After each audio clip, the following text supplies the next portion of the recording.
bahwa Ibu Menteri Siti menyatakan bahwa itu kan di Omnibus Law itu angka 30%, maksimum 30% kawasan hutan dalam satu das atau pulau itu dihilangkan gitu ya. Bu Siti menyampaikan bahwa itu justru akan menjadi lebih baik. Itu bagaimana tanggapan Pak Iman mengenai isu-isu terkini terkait dengan penataan ruang dan Halo Sobat Konservasi, kita jumpa lagi di Bincang Hutan Tropis bersama TFCA Sumatera. Teman-teman, kita hari ini akan berbicara mengenai sesuatu yang sudah lama kita ingin diskusikan sebenarnya. Ini masalah yang agak berat tapi kita coba untuk santai aja ya. Bukan main. Nah, ini kita hari ini kedatangan seorang tamu yang luar biasa. Beliau sangat mumpuni dalam bidangnya, dalam bidang ini mengenai penataan ruang berkelanjutan. Siapa lagi kalau bukan Pak Iman Santoso? Bukan main. Selamat datang Pak Iman Santoso di kasih. Bincang Hutan Tropis TFCA Sumatera. Terima kasih Pak Sal. Jadi Sobat Konservasi, Pak Iman Santoso ini saat ini menjadi Ketua Oversight Committee TFCA Sumatera. Namun beliau punya latar belakang panjang di bidang kehutanan. Kalau nggak salah, Bapak adalah sarjana kehutanan ya Pak? Iya, betul. Dari perguruan tinggi ternama di Bogor, Institut Pertanian Bogor. University. Sekarang IPB University. Kalau background edukasi yang lebih lanjutnya apa Pak Iman? Ya, alhamdulillah saya itu diberikan jalan mudah sama Allah ya. Setelah lulus itu 10 tahun kemudian bisa dapat beasiswa untuk cari master degree. Di mana itu? Forestry di Michigan State University. Michigan State University di Amerika Serikat. Di Amerika Serikat. Karena saya sangat mensyukuri. Jadi waktu yang 2 tahun itu saya benar-benar habiskan 2 tahun karena saya ingin menikmati betul. Luar biasa. Lalu kemudian pulang kerja lagi. Terus kemudian tahun berapa ya saya lupa. Karena saya malu mau mencerita pendidikan yang terakhir nih S3. Saya ambil S3 di Institut Pertanian Bogor. Balik lagi ya Pak? Balik lagi. Istilahnya temu gelang Pak? Temu gelang, ya. Kalau istilah planologi itu temu gelang. Dari ujung sini muter-muter kembali lagi ke situ. Nah, cuman karena mungkin waktu itu saya sudah pejabat kesibukan tinggi. Semua orang sudah lulus, saya itu belum lulus gitu. Tapi karena saya ketua kelas, saya mengatakan harus tuturi handayani. Sehingga S3 saya itu hampir 5 tahun itu. Hebat sekali di bidang ekonomi pertanian. Ekonomi pertanian. Tapi S3 5 tahun itu biasa itu Pak. Ya, cuma kalau dibandingkan sama yang lain, wah ini 3 tahun persis. Waktu itu bareng dengan Pak SBY. Pak SBY itu kurang dari 3 tahun kalau nggak salah. Wah. Sehingga kalau ketemu syuting, wes bar mas. Karena waktu itu beliau kan nggak menjabat. Iya. Ya. Kalau boleh diceritakan Pak, Bapak setelah lulus dari IPB dulu, sarjana, lulus sarjana, itu langsung di kementerian, di departemen? Ya, betul. Waktu itu masih pertanian atau sudah? Waktu itu kehutanan masih bagian dari Departemen Hutan Pertanian. Waktu itu kita hanya Direktorat Jenderal, dirjennya pada waktu itu Pak Jarwo. Pak Jarwo beliau masih malah melintang di kehutanan ya, sebagai suhunya kehutanan. Langsung saya dilempar ke Banjarbaru, Kalimantan Selatan untuk urusan keplanologian, keintagan, inventarisasi dan tata guna hutan. Baik Pak. Kemudian Terusnya Pak, kalau di jabatan di kementerian atau di departemen waktu itu, setelah itu ya secara singkat lah Pak, mau nggak diceritakan sampai terakhir, kalau nggak salah Pak Iman itu menjabat sebagai kepala badan litbang ya. Betul. Tapi perjalanannya itu secara singkat gimana Pak? Ya, Ingin tahu aja Pak ini. sekali lagi saya mau share kebahagiaan saya ya. Agak komplit nih. Siap. Setelah Banjarbaru, terus kemudian ke Jakarta jadi kepala seksi, sampai akhirnya sekolah lagi, terus kemudian ditempatkan di Papua sebagai kepala bidang penata gunaan hutan, masih di jalur yang sama. Iya. Terus pulang lagi sampai ke Pulau Jawa lagi, menjabat macam-macam, mulai dari administrasi, waktu itu jadi kepala bagian penyusunan program dan proyek. Jadi saya ngerti cara menganggarkan, mengerti cara memorgabkan suatu visi dan misi dari suatu ini. Tapi bukan di TU ya Pak? Bukan di TU. Untung saya nggak kejeblok di situ. Saya bisa bayangkan betapa bosannya karena itu bukan bidang saya. Terus ngurusi perubahan fungsi hutan, sampai akhirnya jadi direktur pemolahan kawasan ya. Terus kemudian ada posisi baru yaitu kepala pengendalian pembangunan kehutanan regional. Oh iya. Saya mengendalikan Sumatera Utara. Jadi sekarang kalau diajak ke TFC Sumatera itu Sumatera. Saya udah gak asing lah. Pulang kampung. Pulang kampung.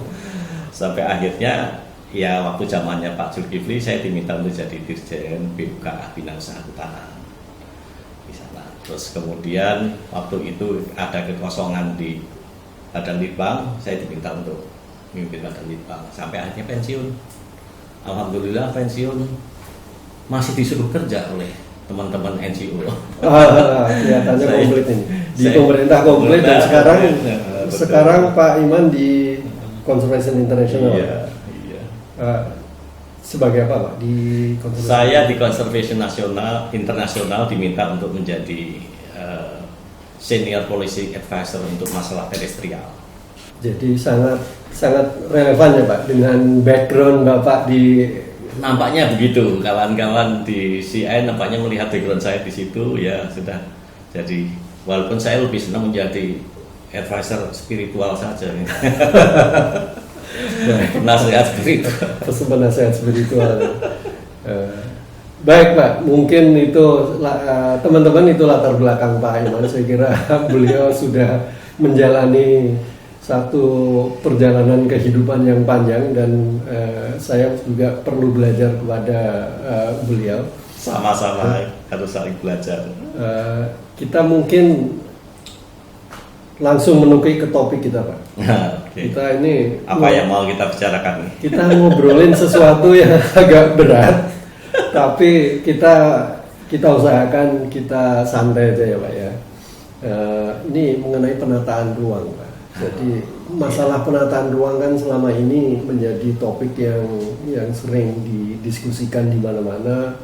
Katanya permasalahan yang terjadi sekarang ini karena penataan ruang yang ada yang bilang nggak bener lah kayak gitu-gitu ya. Tapi kita flashback dulu Pak. Penataan ruang itu sebetulnya apa sih Pak?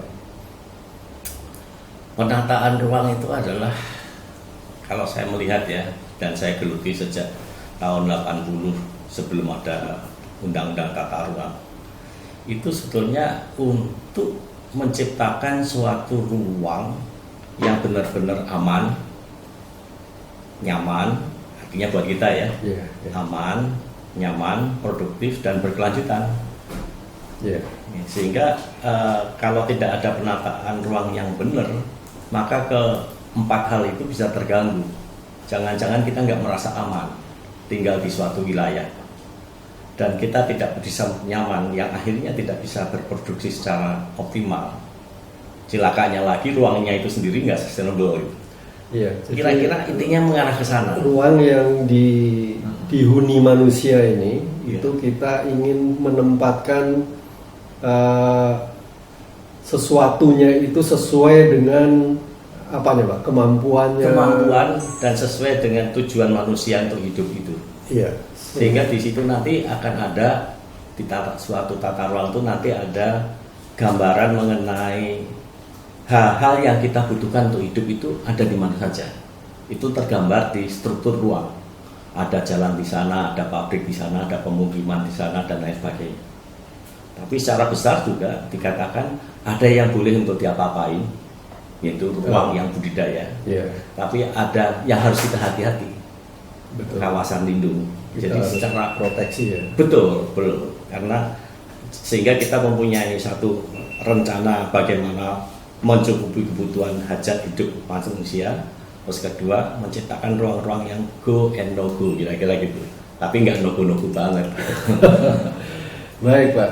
Nah itu penataan ruang. Ada kadang-kadang orang sering terbalik-balik gitu ya antara penataan ruang dan penata gunaan lahan gitu ya. Ini kan mestinya beda ya. Spatial planning sama land use planning. Land use ya. Land use sama spatial planning itu kan beda itu di mana sih Pak bedanya gitu? Sebetulnya bukan dua hal yang secara frontal kita bedakan ya. Karena penata gunaan tanah atau tata guna tanah atau tata guna lahan atau tata guna hutan itu sebetulnya sub urusan dari urusan tata ruang. Jadi kalau kita sudah menata ruang itu, di sini ada pusat-pusat perkembangan, di sini ada jaringan jalan, ini ada kepentingan umum, terus di sini adalah kawasan-kawasan yang secara umum boleh untuk dibudidayakan, ada kawasan lain yang tidak boleh dibudidayakan. Nah, tata guna tanah atau tata guna lahan atau tata guna hutan, maaf ya. Silakan Pak, silakan. Sambil ngobrol sambil minum ngopi. Sebagai sebagian urusan dari tata ruang itu mengatur bagaimana memanfaatkan, bagaimana menguasai, dan bagaimana menggunakan tiap parcel of ruang yang ada di situ. Jadi misalnya bagaimana menata suatu kawasan yang termasuk dalam kategori kawasan budaya. Pasti akan ada orang yang memanfaatkan kan. Pengaturan hak-haknya itu gimana? Di sini untuk pertanian. Misalnya pertanian. Bukan. Di sini kalau Pak Samedi mau di situ, pantasnya Anda itu punya hak apa? Jadi hak penguasaannya. Mungkin menguasai dalam bentuk SHR. Memang karena by sejarah Anda memiliki itu gitu. Menguasai dalam bentuk hanya hak pakai. Nah itu adalah penguasaan. Nah terus kemudian penggunaan. Ini mau digunakan apa ini? Sama-sama budayanya kan sesuai dengan apanya gitu. Betul, sesuai dengan the whole system yang ada di situ. Terus cara memanfaatkannya gimana? Nah itu tata guna tanah. Itu tata guna hutan, juga itu tata guna lahan. Tergantung. Jadi kok tata ruang itu membagi satu ruang itu ke dalam ini untuk budidaya, ini untuk produksi. Tapi kalau tata guna lahan itu ini mau pakai untuk apa? Ini pakai untuk apa? Ini sudah spesifik gitu ya. Anda menata kawasan lindung yang termasuk sebagai taman nasional. Itu Anda menata hutan itu. Karena Anda akan mengadakan zonasi untuk pemanfaatannya kan. Ini kawasan inti, ini zona ini zona apa? Pemanfaatan tradisional dan lain sebagainya. Itu adalah bagian dari tata hutan. Baik Pak. Kita kan ngobrolin yang berkelanjutan itu. Menurut Bapak itu seperti apa sih yang namanya tata ruang berkelanjutan gitu kan? Ini akan menuju pada konsep yang menurut saya harus kita dalami terus ya, karena nanti ujung-ujungnya kita harus menggunakan kriteria daya dukung dan daya tampung. Betul. Kan? Mengapa ke sana?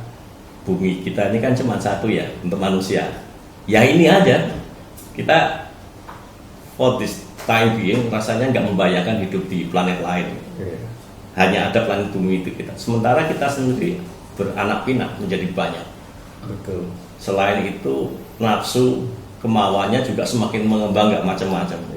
Nah itu kalau nggak mulai diatur dalam suatu skim atau skema pelestarian yang berkelanjutan, artinya kalau sekarang kita hidup aman, nyaman, produktif gitu ya, apakah hidup yang 3 yang enak itu bisa dirasakan juga oleh anak kita, cucu kita, cicit kita dan lain sebagainya. Iya betul. Jadi manusia itu kan semakin lama bertambah banyak, kemauannya juga semakin nggak macam-macam, kebutuhannya juga tinggi gitu. Kalaupun tidak macam-macam, kebutuhannya akan semakin lama semakin tinggi, gitu. Dan juga mungkin kalau kita bicara mengenai tata ruang berkelanjutan itu kan kita pasti akan referensi kita itu kan ke undang-undang, salah satunya ya undang-undang lingkungan hidup yang mengharuskan 32 ya. Ya 32 tahun 2009 itu KLHS itu Pak, kajian lingkungan hidup strategis. Betul. Itu kan di situ persyaratan-persyaratan untuk penataan ruang yang berkelanjutan itu betul ada. Betul. Ya. Karena dengan KLHS itu kita semua, karena kita menata ruang itu kan prinsipnya harus partisipatori ya. Semua orang, semua pihak terlibat. Walaupun mungkin melalui perwakilannya. Nah, apakah yang terlibat itu benar-benar tahu hal-hal yang strategis yang ada di dalam wilayah yang kita ini? Strategis dari sisi ekonomi, ekologi, sosial, budaya dan lain sebagainya. Nah, itu dikaji di dalam KLHS itu, sehingga KLHS itu adalah langkah pertama kalau kita mau menata ruang. Mau identifikasi yang strategis itu seperti apa, trennya seperti apa kalau bisnis as usual. Artinya kalau kita gaya hidup kita, style membangun kita, pilihan teknologi kita seperti yang sekarang seperti apa. Terus kemungkinannya kalau nanti berkembang segala macam ya, termasuk teknologi, siapa tahu juga orang itu juga semakin sufi misalnya, which is kayaknya nggak kesana. Itu nanti seperti apa? Jadi ada tren kesana. Jadi tren itu harus dikenali juga. Sejelek apapun juga tren yang kita buat, sejelek apapun juga identifikasi kita, itu akan masih lebih bagus daripada kalau nggak ada. Jadi kalau kita menata ruang nggak ada data yang strategis, itu namanya ngarang. Iya.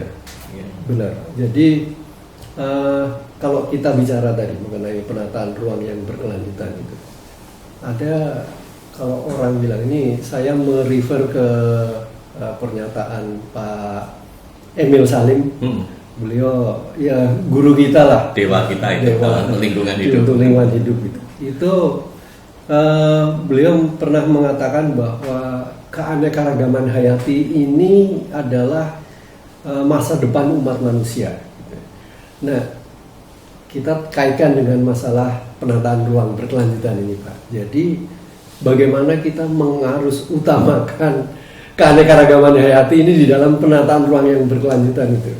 Apakah keanekaragaman hayati ini juga merupakan salah satu variabel dari misalnya tadi KLHS tadi, kajian lingkungan hidup strategis ini. Dan kalau kita mengharus utamakan, yang namanya mengharus utamakan itu kan semua sektor itu akan ngikut gitu ya, paling nggak dalam tanda kutip ngikut gitu ya, memperhatikan itu sebagai salah satu faktor yang mungkin akan menjadi pembatas. Misalnya untuk sektor-sektor PU gitu ya, pekerjaan umum dalam membangun jalan tol, jalan raya, atau jalan-jalan yang akan membelah hutan, jalan akses gitu. Juga misalnya sektor transmigrasi gitu, dalam membuka lahan untuk kepentingan pemukiman dan sebagainya. Ya seperti itu gitu. Itu menurut Bapak gimana, Pak? Ini mengharus utamakan keanekaragaman hayati. Saya mau cerita dulu ya. Jadi suatu ketika pernah saya tuh makan bareng, ngopi lah ya, dengan orang yang sangat investment gitu ya, sangat investasi gitu. Dia kita berbincang sampai akhirnya dia sampai pada suatu pertanyaan yang sering terjadi, yaitu Anda itu sebetulnya pro manusia atau orang hutan, Mas? Nah, artinya itu kan pertanyaan untuk mengatakan kenapa Anda kok sangat mengarusutamakan gitu orang hutan ini dalam persoalan kita. Iya, itu sering itu Pak. Sering kan, pertanyaan sering. Saya katakan, loh, kita dan orang hutan itu sama-sama ciptaan Allah ya. Ya kan? Jadi hanya kebetulan aja kita yang disuruh jadi pemimpin bumi, betul. Pengurus bumi. Sehingga kita harus bijak karena itu ciptaan Allah, berarti kita harus melindungi, kita harus menghargai karena itu ada Allah di situ. Bahkan kalau kita percaya bahwa dia sujud dan menyembah pada Allah dan lain sebagainya, bukan hanya dia, batu pun juga katanya begitu ya. Sehingga kalau kita menghilangkan haknya dia atau apa ini, kayaknya kita berdosa deh, saya bilang gitu. Ya, jadi saya berangkat dari situ, ya, bahwa kalau kita menyikapi keragaman hayati yang kita punya, itu sesuatu yang harus kita rawat betul. Dan kita akan punya keyakinan itu akan punya manfaat pada saatnya. Kalau teori konservasi itu, kalau memang kita belum tahu saat ini tentang dia siapa, itu apa, manfaatnya apa, maka harus kita simpan. Save it kan? Save it, kemudian dipelajari, ya, terus baru kita tahu manfaatnya. Use it lah itu.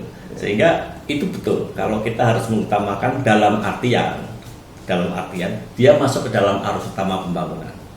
Bukan dia menjadi arus utama yang menyetir semuanya. Betul. Karena saya tetap menempatkan semua makhluk itu punya hak yang sama. Sehingga kita saja yang jadi jurumudi, kita saja yang jadi skenario. Harus menjadi salah satu pertimbangan yang betul utama. Harus masuk. Jadi seolah-olah sekarang biodiversity itu masih di luar pemikiran, di luar pertimbangan dari. Kalau mengarus utamakan dia masuk di dalam. Bahkan kalau bisa setiap rencana pembangunan atau setiap ide itu harus kita tes. Kalau saya melakukan ini, ada nggak spesies-spesies yang terganggu oleh ulah saya, oleh niatan saya ini. Nah itu juga termasuk dalam definisi saya mengenai mengarus utamakan. Sama dengan mengarus utamakan mitigasi atau climate change ya. Kalau saya melakukan ini, kira-kira emisinya berapa? Itu mengarus utamakan. Tapi bukan semua usaha kita untuk itu, bukan. Bisa saja suatu ketika ya. Bisa saja suatu ketika. Misalnya suatu ketika tanaman yang menghasilkan karbohidrat itu hilang. Maka arus utamanya pembangunan itu adalah membuat karbohidrat kan. Ya. Tapi pada saat kita belum kehilangan itu, bukan berarti itu tidak dipikirkan, harus masuk di dalam arus utama pembangunan itu. Itu pengertian saya mengenai pengarus utamaan biodiversity. Itu penting. Karena biodiversity itu tidak seperti meja kita ya. Kalau rusak kita bisa bikin lagi. Betul. Harimau Jawa sampai sekarang patut diduga hilang, walaupun beberapa hari yang lalu ada orang yang menemukan melalui kamera trap. Jadi sekali hilang nggak akan kembali lagi. Iya. Apa istilahnya irreversible. Nah, banyak yang bersifat kayak gitu, sehingga kita harus, kalau kita menghilangkan berarti sudah menghilangkan ciptaan Allah lah. Dosa kita. Saya kira cocok Pak Iman sudah jadi penasehat spiritual. Jadi kalau kita jenggotnya harus panjang gitu. Kalau kita mengkaitkan ilmu atau sains ini ke dalam spiritual atau agama gitu, memang bisa match gitu ya Pak. Saya yakin semuanya akan ketemu, agama apapun juga akan menemukan pertemuan itu. Nah, kalau kita kaitkan dengan ini di level perencanaan makro atau di level perencanaan detail itu bagaimana Pak kalau kita urusannya dengan mengarus utamakan biodiversity ini? Ya itu sekali lagi kita harus kembali, niatan kita itu harus kita uji. Apakah niatan kita itu akan menjadikan ini menjadi worse buat biodiversity, mengurangi atau bahkan memunahkan apa tidak gitu. Nah itu bisa dijaga pada waktu kita membuat program dan perencanaan. Oleh karena itu yang namanya KLHS itu penting sekali untuk mengidentifikasi juga masa depan biodiversity yang ada. Itu sangat penting. Iya. Bahkan kalau mampu kita bisa mendapatkan nilai ekonomiknya dari biodiversity yang ada. Kalau mampu ya, tapi paling tidak kita udah bisa mengidentifikasi bahwa ini bakal begini, akan menurun atau apa gitu, sehingga kita bisa mencarikan opsi-opsi mitigasinya. Baik, Pak Iman.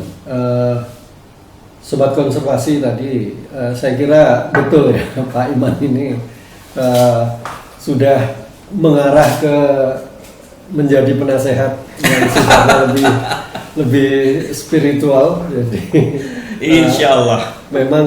Memang apapun di dunia ini, kalau kita kaitkan dengan isu-isu spiritual ini, akhirnya jadi adem gitu.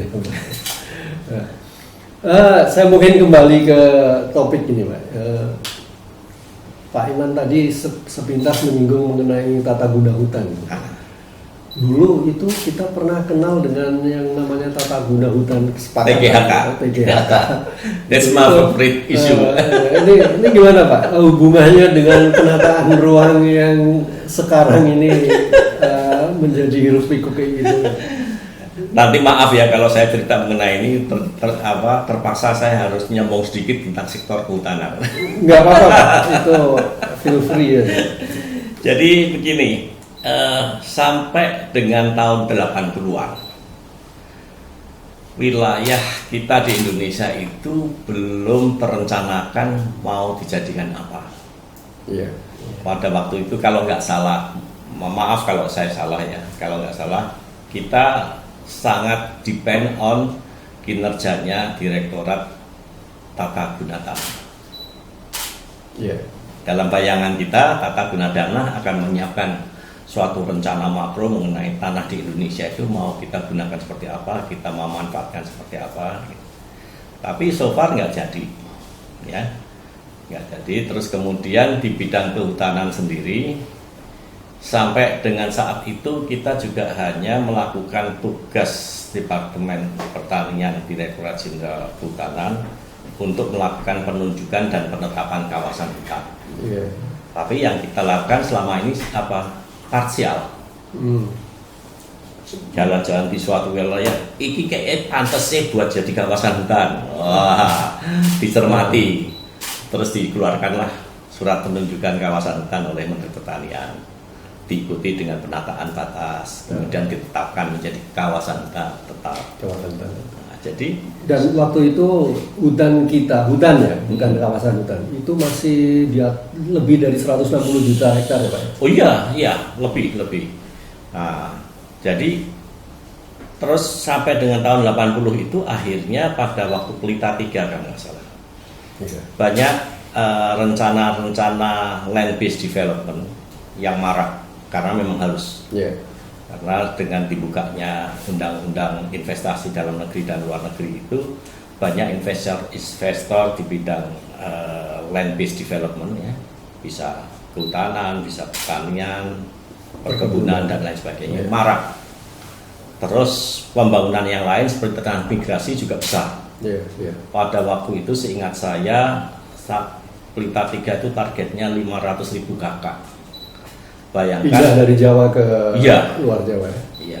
Bayangkan kalau satu kakak dapat 2 hektar kan berarti kan 1 juta harus sediakan. Sediakannya di mana ini? Ya kan? Saya kembali lagi mengucapkan syukur saya pertama kali kerja itu adalah di keplanologian itu. Sehingga saya mengikuti ya, menata hutan. Iya, mengikuti perkembangan itu. Nah, dengan kondisi yang seperti itu, Menteri Pertanian akhirnya membuat suatu politik pembangunan yang sangat jitu kalau menurut saya ya, atau lebih spesifik lagi politik kehutanan yang saya jitu. Kalau begini kejadiannya, maka kita harus klaim dulu hutan itu. Jangan sampai nanti kita disalahkan karena kita tidak memberikan tempat yang bagus untuk pertanian. Teori save it first. Gitu. Iya, betul. Dan supaya juga terorganisir kan ruang itu. Dibuatlah pertama kali kriteria untuk menentukan menentukan kawasan hutan lindung. Nah ini kenapa hutan lindung dulu? hutan lindung dulu karena memang kebutuhan kita itu kan aman dulu. Dan ternyata itu dipakai di Undang-Undang Tata Ruang. Tata ruang adalah untuk menciptakan ruang yang aman. Pertama aman, setelah itu nyaman, produktif, baru berkelanjutan. Hutanan sudah mulai duluan. Yang kita tetapkan adalah hutan lindung dulu, yang kita cari dulu ya. Oke, trendsetter ya Pak? Bisa jadi, mudah-mudahan kita nggak sombong. Sombong dikit ya Pak. Sombong dikit nggak apa-apa. Nah, terus dari hutan lindung itu kita karena harus segera, ya kan? Karena pembangunan yang lain cepat, kita harus segera. Maka kita terapkan kategori hutan lindung itu seperti apa? Kriteria hutan lindung. Ya. Dan basis untuk membuat kriteria itu gampang saja. Erodibility, stabilitas tanah, dan erodibility-nya seperti apa? Curah hujan. Iya. Ternyata dengan 3 variabel aja waktu itu sudah cukup. Kelerengan, jelas dong ya. Kalau semakin lereng semakin mudah longsor dan lain. Jenis tanah ada yang gampang tererosi dan tidak. Intensitas curah hujan semakin tinggi pasti semakin gampang. Nah kalau tiga-tiganya itu tinggi, hutan lindung ini harus hutan lindung. Ketemulah hutan lindung sekian juta hektar itu ya. Saya lupa angkanya. 30 jutaan itu. 30 jutaan. Nah benar 30 jutaan. Terus kemudian sisanya yang hutan lindung itu bisa untuk 2, untuk konservasi alam dan biodiversity dan untuk produksi. Kemudian kita konservasinya dulu karena kita harus save it. Maka kawasan-kawasan konservasi yang sudah dinilai sebelumnya, termasuk pada waktu zaman penjajahan Belanda sudah ada program kita masukkan. Waktu itu masih sedikit ya, betul, ya. Masih sangat sedikit karena memang kita belum sangat eksploratif dalam menilai kawasan itu. Nah sisanya tinggal dinilai masih ada hutannya enggak. Kalau sudah masih ada hutannya, gampangnya gitu ya. Jadikan hutan produksi aja. Atau kalau sudah ada pengusahaan hutan di situ, jadikan hutan produksi saja. Nah, yang selain itu menjadi APL. Nah, itu konsep kehutanan seperti itu disodorkan pada sektor-sektor lain di wilayah. Setiap provinsi. Di setiap provinsi, ya. Ke Dinas Pertanian, Dinas Transmigrasi, Dinas Pertambangan, Dinas Perkebunan dan lain sebagainya. Kita duduk bersama. Sepakat nggak? Hebatnya mereka sepakat semua karena memang nggak punya kriteria. Sementara kehutanan sudah maju dengan kriteria, dengan cara perhitungan, dengan paradigma atau pola pikir yang jelas, akhirnya disetujui. Tapi setelah disetujui, akhirnya pada waktu sektor-sektor ini ingin memperluas pembangunannya, menjadi agak terbatas ruangnya. Jadi agak ruangnya, akhirnya minta supaya itu terlanjur setuju mereka. Terlanjur setuju. Tapi kita juga tahu, tahu. Yang saya ingat dan ini harus tetap diberitahukan pada teman-teman di kehutanan bahwa yang namanya tata guna hutan kesepakatan itu bersifat makro dan indikatif. Makro artinya kita tidak detail karena kita mengurus wilayah yang besar. Dan kita tidak melalui verifikasi lapangan. Kalau dia lakukan verifikasi lapangan, kapan selesai? Untuk sekian ratus lebih, untuk 100 sekian lebih juta hektar ya di seluruh Indonesia, selesainya kapan? Jadi di dalam TGHK itu kan juga ada satu fungsi ya, hutan yang bisa dikonversi. Iya, betul. Ya. Jadi hutan produksi yang dikonversi itu adalah tadi yang tidak masuk lindung, tidak masuk konservasi, tapi berhutan. Terus kita nilai di situ mungkin dikembangkan untuk yang lain cocok, akan lebih menguntungkan daripada menggunakan hutan. Terus kedua juga pada saat itu belum ada penguasaan hutan di situ. Belum ada HPH, HTI dan lain sebagainya. Oke, ini kita sisakan nanti kalau ada yang butuh bisa dikonversi. Jadi selain APL, area penggunaan lain juga ada HPK. Area penggunaan lain itu sudah keluar dari kategori hutan, kriteria hutan. Itu sudah dijelaskan tidak masuk kriteria hutan. Ini masuk kriteria hutan, tapi kemungkinan kalau dimanfaatkan untuk sektor lain lebih menguntungkan. Nah, di situ disebut HPK, hutan produksi yang dapat dikonversi. Oke, tapi sekali lagi kembali itu sifatnya makro. Betul. Jadinya tidak detail. Selain makro, ini juga sifatnya indikatif. Jadi TGHK itu sifatnya makro dan indikatif. Indikatif itu most likely benar. Tapi belum tentu. Belum tentu. Yeah. Mengapa belum tentu? Karena skalanya juga kecil. Yeah. Kita waktu itu menggunakan peta skala 1:500.000. Oh, ya, terlalu kecil ya. Kecil sekali. Jadi 1 senti itu 5 km. Kalau kita pakai spidol itu 4 cm itu 2,5 km. 2,5 km kan. Kali berapa? Kalau kali.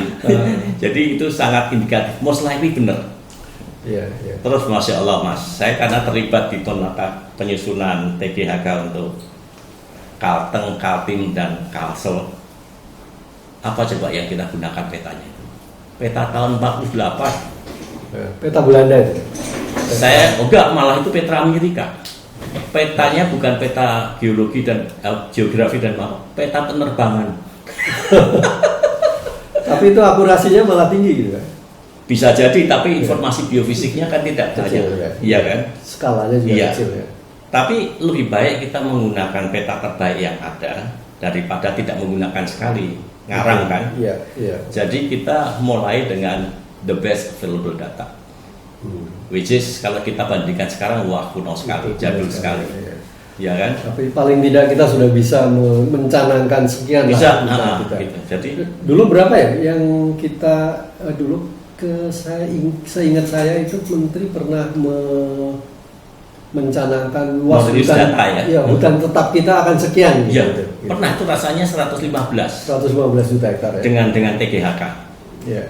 Tapi ya itu setelah banyak kebutuhan yang lain yang terhambat, sementara kita juga bersifat bisa dirubah, wong itu makro dan indikatif kok, ya kan? Menyusut juga. Tapi anehnya yang sekarang saya lihat, saya sudah nggak mengikuti lagi teknisnya ya, sekitar 119 mendekati 120. Jadi mungkin ada temuan baru bahwa ini benar-benar hutan. Tapi sekali lagi itu adalah tetap apapun namanya, kalau kita bicara peta itu adalah model. Model itu kan adalah representasi dari dunia nyata kan, yang benar dunia nyatanya. Karena ini dikecilkan ke dalam kertas. Jadi yang benar adalah kalau kita lakukan observasi lapangan, field verification. Nah, itu bisa saja nanti berkurang.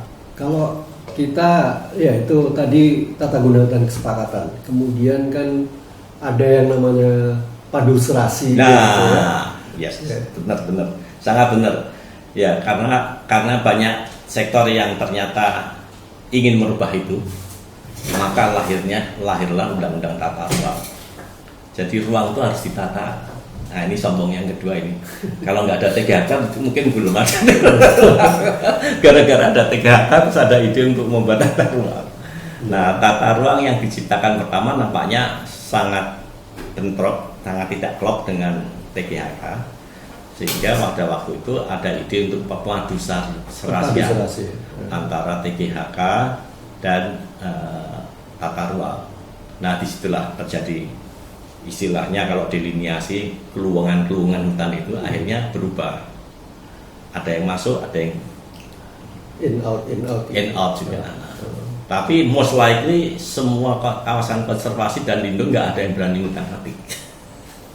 Karena memang kawasan yang berbahaya ya. Kalau kita rubah banyak kehilangan kita gitu. Iya, betul. Mungkin nanti kita cerita lagi yang mengenai itu Pak. Tapi sekarang saya ingin ngobrolin juga mengenai ini, isu penataan batas Pak. Jadi kalau tidak salah gitu, itu sampai sekarang saya nggak tahu apakah data ini benar atau tidak. Itu kita hanya sedikit di atas 12% dari total kawasan hutan kita yang sudah temu gelang. Betul. Itu benar nggak? Betul, sangat betul sekali. Permasalahannya apa? Permasalahannya tentunya adalah bagaimana cara melaksanakannya ya, dan masalah hukum. Saya ke masalah hukumnya dulu. Kalau sekarang kita itu ada istilah middle income trap ya. Jebakan pendapatan ya, menengah atas gitu ya. Nah, kita ini juga di trap juga oleh undang-undang kita sendiri. Undang-undang 41 dan undang-undang sebelumnya mengatakan kawasan hutan itu akan menjadi kawasan hutan tetap kalau sudah ditetapkan. Yeah. Dan dalam menetapkan harus dilakukan penataan batas. Jadi ada dan penataan sekuensial yang harus diikuti. Dan penataan batas harus dilakukan dengan memasang patok-patok. So, bayangkan sekian juta hektar itu harus disediakan patoknya, harus terpetakan berdasarkan pekerjaan fisik di lapangan ya. Itu pasti sangat costly dan butuh orang banyak dan butuh waktu yang banyak, sehingga itu nggak pernah selesai. Dan maaf kata, saya minta maaf ada teman-teman yang masih bekerja di sektor kehutanan yang di pemerintah ini ya. Maaf kata, akhirnya kita males ngurusin. Karena seperti never ending mission, ya kan? Sudah never ending, kadang-kadang impossible mission. Sangat sulit secara teknis. Bayangkan harus membuat pal batas katakanlah dari beton atau dari kayu yang tahan. Kayu tahan itu kan ulin ya. Yang lainnya nggak tahan. Ngangkutnya gimana itu? Iya kan? Padahal kan ini sebenarnya sangat penting karena akan mengandung isu legal, Pak. Isu itu dia kekuatan hukum suatu kawasan itu yang kita terjebak ya, kena trap ya. Kita sendiri yang membuat peraturan itu. Jika waktu itu kita mengatakan bahwa ini jika ya setelah saya pensiun, saya bukan setelah pensiun, jauh sebelum pensiun saya sudah mikirkan. Saya membayangkan nelayan-nelayan kita itu kalau melampaui batas laut dengan Australia, diperingatkan itu kalau ketahuan. Anda sudah melanggar loh. Masa nelayan bilang batasnya mana? Kan enggak? Iya kan? Karena memang nggak bisa masang batas gitu ya. Dan mungkin walaupun pakai buoy ya. Tapi kenapa nggak dipasang juga? Jadi sudah ada visi bahwa suatu ketika itu nggak perlu pakai batas, tapi dicek misalnya pakai GPS dan lain sebagainya. Digital marking ya. Nah, sekarang kalau di kasus hutan, bisa nggak kita itu membuat peraturan sebelum saya masuk ke hutan untuk melakukan sesuatu, saya harus melakukan digital marking. Ini masuk apa tidak? Ini di luar apa di dalam? Kalau di dalam, saya akan ngotot terus atau tidak? Dan itu secara logika bisa. Saya mau ngotot terus, saya harus membuktikan bahwa ini tidak memenuhi kriteria sebagai kawasan hutan. Mari kita buktikan di lapangan. Tapi itu tidak pernah terjadi menjadi satu. Tidak pernah terjadi, itu yang salah satu yang saya sesalkan, saya nggak bisa berjuang sampai ke sana. Karena waktu itu saya begitu mengatakan bahwa ini suatu mission impossible, semua orang pada marah pada saya. Teknologi harus dipakai harusnya gitu ya Pak. Iya, pada waktu itu saya mengatakan, saya lihat analoginya batas laut aja. Itu kan bisa tuh. Dan ternyata kita taat semua ini. Ya artinya ada penegakan hukum yang kuat juga kan. Nah kalau sekarang tiba-tiba saya masuk bikin rumah di kawasan cagar alam, menurut saya akan happy ada di sini. Tapi begitu saya cek pakai GPS, wah dimasuk cagar alam. Mestinya saya mundur, ya kan? Karena suatu ketika akan ada pegawai cagar alam, datang ke situ dan menegur, akhirnya kita kena pasal. Nah itu, itu dilemanya. Jadi ada middle income trap, ini ada tata batas trap. Waktu itu masih belum ada Mahkamah Konstitusi, Pak. Jadi nggak ada orang lain pun yang menguji. Seharusnya itu kan bisa juga MK. Kalau konstitusi itu kalau kita tabrakan dengan undang-undang dasar. Iya, maksud saya itu. Ya, kalau memang itu tabrakan dengan Ya, seperti ini ya, isu hutan adat itu. Isu hutan adat itu kan dengan munculnya atau putusan Mahkamah Konstitusi 35 tahun 2012 itu ya. Betul. Itu kan kemudian wilayah adat gitu ya. Dan itu bukan lagi hutan negara gitu. Ya. Ya, ini sekalian aja Pak mungkin. Bagaimana sebetulnya menyikapi hal itu terkait dengan kita penataan ruang ini gitu. Karena kalau dia sudah lepas atau sudah tidak masuk ke dalam kawasan hutan negara, artinya kan ya terserah gue aja mau gue apain ini ya gitu. Itu mestinya akan sejauh mana kita harus mengantisipasi ya.